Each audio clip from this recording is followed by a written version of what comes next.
Yeah, it is. And I mean, you asked me what keeps me interested. I am fascinated by this. I mean, John Cena sort of felt like an anomaly. Not an anomaly. Just, I don't know, that might be overstated. Just an exception to a rule, and it worked, and they went with it.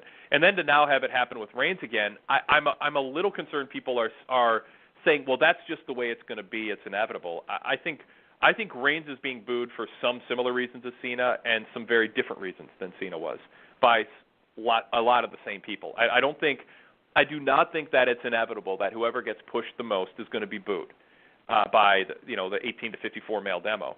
I don't think that's inevitable. I think that it's actually avoidable with Reigns even more than Cena, because I think Reigns is a more cool dude than Cena was when he was getting booed. Cena got booed because he was a dork. Reigns gets booed because he comes off as a d-bag, and Reigns is better now than he had been. But I'm not saying like the person is at all, but his character is scripted in a way, and his body language doesn't help at all. It hurts. And I think the guys look at him, and it's just such a confluence of other things. I mean, you had CM Punk cutting up or talking on that Colt Cabana podcast that was heard by millions of people, either directly or quotes on the internet, and word of mouth. I mean, that got Roman off to such a bad start. Punk quits and then says later, yeah, it's because, I was told over and over, make Roman look good. And I think people resented Roman for that. People saw Vince protecting Roman early on, and he was a WWE developmental guy who was being carried by two guys with independent credentials.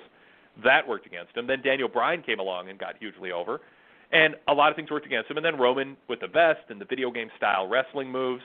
I mean, he wrestles like it's a 11-year-old playing a video game and using the same moves over and over, hitting the same button over and over. It's like for a while it was ridiculous.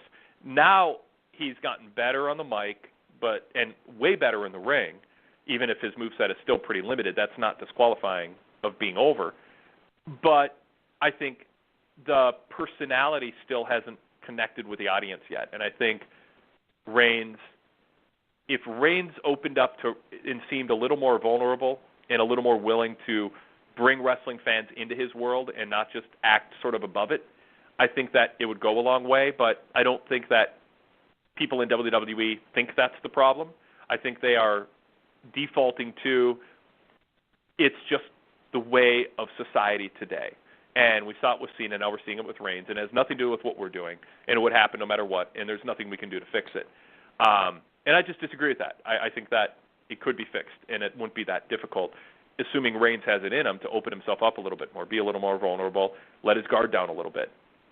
But maybe it is too late. I mean, it's possible it's too late, and that fans who don't like him aren't going to give him a fresh look, but I don't think so. I mean, I really don't.